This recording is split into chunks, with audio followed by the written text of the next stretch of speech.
चुनावी मौसम में तल्ख बयानबाजियों की तपन के बीच पीएम नरेंद्र मोदी ने बीते दिन राजस्थान के बांसवाड़ा से कांग्रेस पर बड़ा आरोप लगाया। पीएम मोदी ने कांग्रेस के घोषणा पत्र को लेकर तीखा हमला करते हुए कहा कि कांग्रेस ने अपने घोषणा पत्र में कहा है कि अगर उनकी सरकार बनती है तो हर व्यक्ति की संपत्ति का सर्वे कराया जाएगा। हमारी बहनों के पास कितना सोना है, सरकारी कर्मचारियों के पास कितना पैसा है, इसकी जाँच की जाएगी। पीएम ने कहा कि ये अर्बन नक्सल वाली सोच है, ये आपका मंगलसूत्र भी बचने नहीं देंगे। आपको सुनाते हैं पीएम मोदी का भाषण विस्तार से। भाइयों बहनों, इन दिनों जो लोग कांग्रेस छोड़कर के बाहर निकले हैं, वे एक बात बड़ी गंभीरता से बताते हैं। वो सारे लोग कह रहे हैं कि कांग्रेस अब कांग्रेस नहीं रही है। अब कांग्रेस अर्बन नक्सलों के कब्जे में चली गई है। कांग्रेस अब वामपंथियों के चंगुल में फंसी हुई है।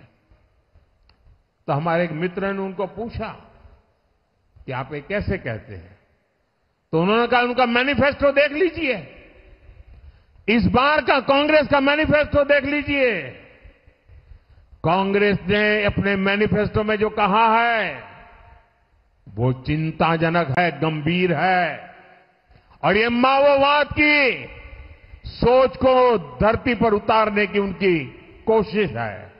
उन्होंने कहा है कि अगर कांग्रेस की सरकार बनेगी तो हरेक की प्रॉपर्टी का सर्वे किया जाएगा। हमारी बहनों के पास सोना कितना है उसकी जांच की जाएगी, उसका हिसाब लगाया जाएगा।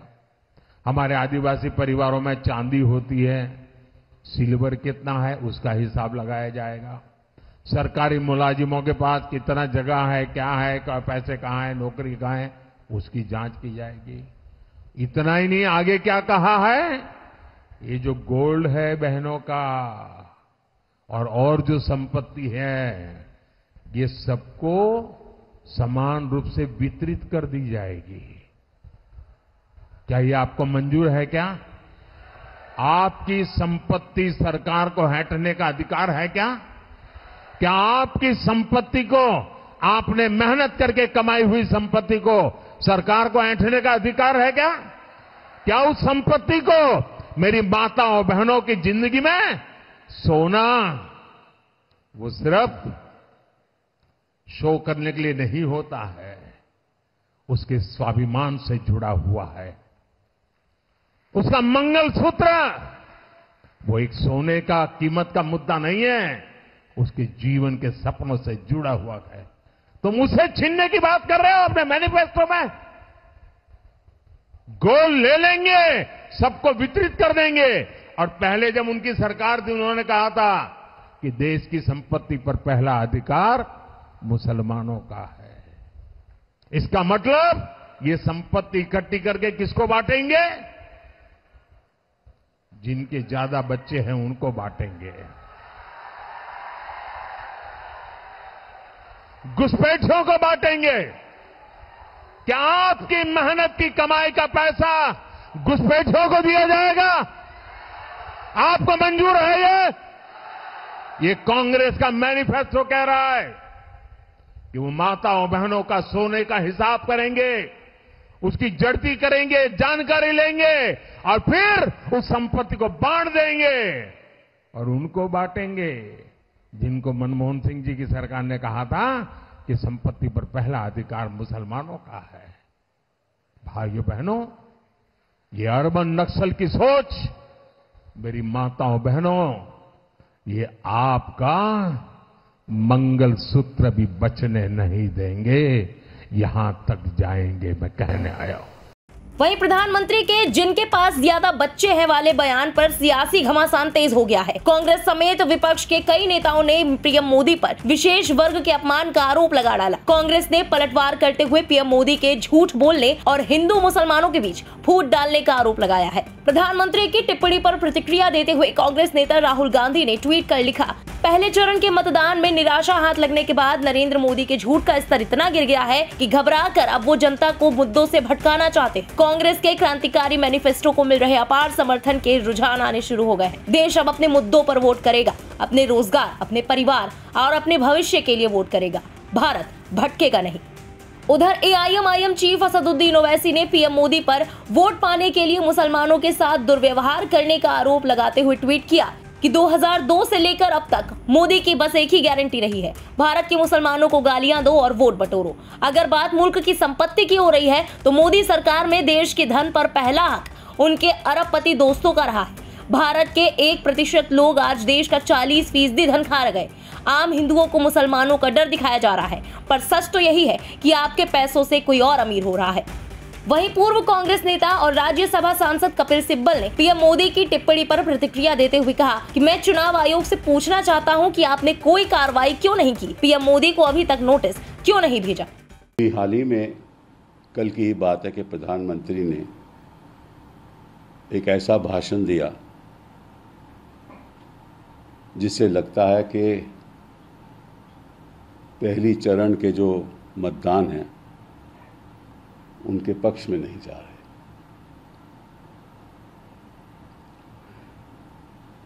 और उस भाषण के बाद मैं समझता हूं कि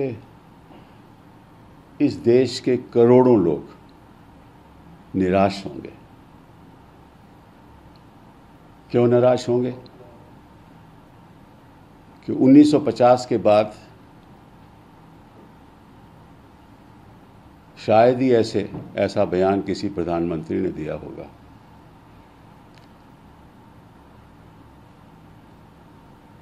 जो इशारा करता है कि हमारे जो अल्पसंख्यक यहाँ तब से रह रहे हैं वो घुसपैठिए हैं। ये किस किस्म की राजनीति है और किस किस्म की संस्कृति है? एक तरफ तो आप राम मंदिर की बात करते हो, वहां जाकर उद्घाटन करते हो, राम के आचरणों की बात करते हो,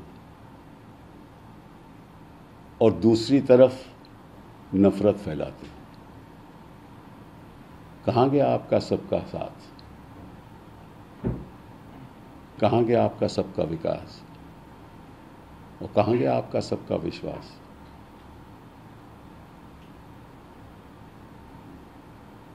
नफरत के घोड़े का दूल्हा बनकर आप कभी हिंदुस्तान को बरकरार नहीं रख सकते।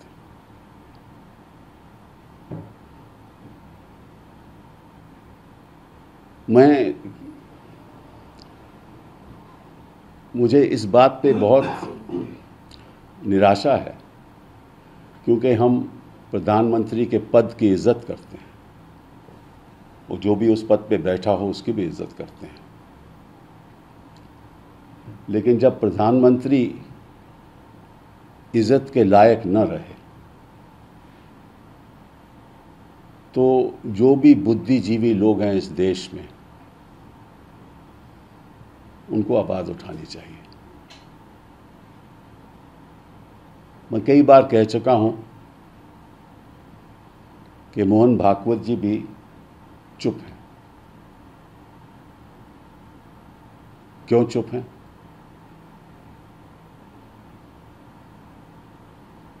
इस बयान के बाद क्या वो चुप रहेंगे?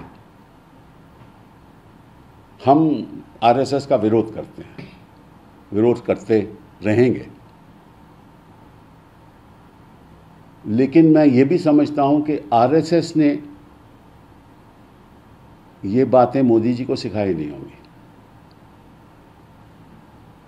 ये आरएसएस की भी संस्कृति नहीं है, वो चुपचाप जो मर्जी करें। उस दिन इनफैक्ट मोहन भागवत जी ने भाषण दिया जिसने उन्होंने कहा कि सबको साथ लेकर चलना पड़ेगा, और इनके परिवार ने भी ऐसी संस्कृति इनको दी नहीं होगी। तो ये कहां से आई? मोदी जी क्या देश से अलग हो गए, ऊपर हो गए?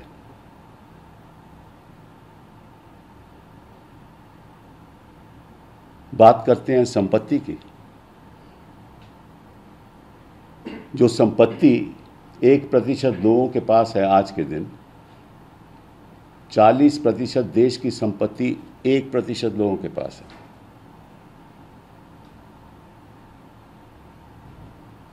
और आप भाषण दे रहे हो कि महिलाओं के जेवर, महिलाओं के गहने, वो संपत्ति कांग्रेस पार्टी विस्फोटियों को देगी, टेररिस्ट को देगी।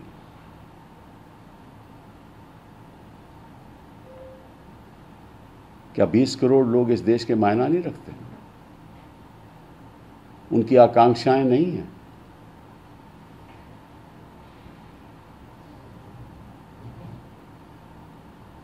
ये तो मैं समझता हूं कि इतनी गिरावट राजनीति में आ जाए, ना तो इतिहास में कभी हुआ है हिंदुस्तान के, और ना मैं चाहता हूं हो। लेकिन एक सवाल मैं और पूछना चाहता हूं, वो ये है चुनाव आयोग से कि आपने तुरंत कोई कदम नहीं उठाया। क्यों नहीं उठाया? ये जो भाषण है, इसकी आपको निंदा करनी चाहिए, मोदी जी को नोटिस देना चाहिए, चैनल्स को आदेश देना चाहिए कि यह भाषण दोहराया ना जाए। आपको पीनल कोड की धारा 153A में मुकदमा दर्ज करना चाहिए, क्योंकि चुनाव आयोग न भूल जाए कि उसने संविधान की शपथ ली है, और उस अगर शपथ का वो उल्लंघन करेंगे और भेदभाव के साथ ऐसे भाषणों का साथ देंगे, तो ये ना तो चुनाव आयोग के लिए ना देश के लिए ठीक होगा। मैं नहीं जानता कि ऐसी असत्य बातें प्रधानमंत्री जी क्यों कर रहे हैं। जो उन्होंने डॉक्टर मनमोहन सिंह के बारे में कहा वो भी असत्य है। कांग्रेस पार्टी की, खासतौर पे डॉक्टर मनमोहन सिंह की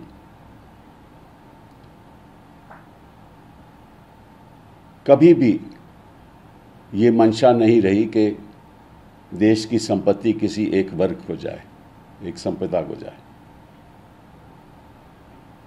कांग्रेस पार्टी की, डॉक्टर मनमोहन सिंह की हमेशा ये नीति रही कि जो वंचित लोग हैं, जो शेड्यूल्ड कास्ट हैं, शेड्यूल्ड ट्राइब हैं,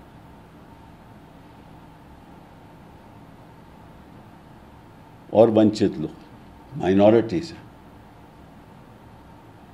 उनका उत्थान बहुत ज़रूरी है। क्योंकि अमीर लोग तो अपने देखभाल कर सकते हैं, लेकिन उनकी देखभाल प्रशासन ही कर सकता है, शासन ही कर सकता है, देश ही कर सकता है। और ये सही भी है। और ऐसे भड़काऊ भाषणों के देने के बाद अगर आप नफरत फैलाएंगे तो इसका मतलब है कि आप भूल गए हो सबका साथ, आप भूल गए वो सबका विकास। विश्वास तो खैर किसी का अब है भी नहीं आप पे।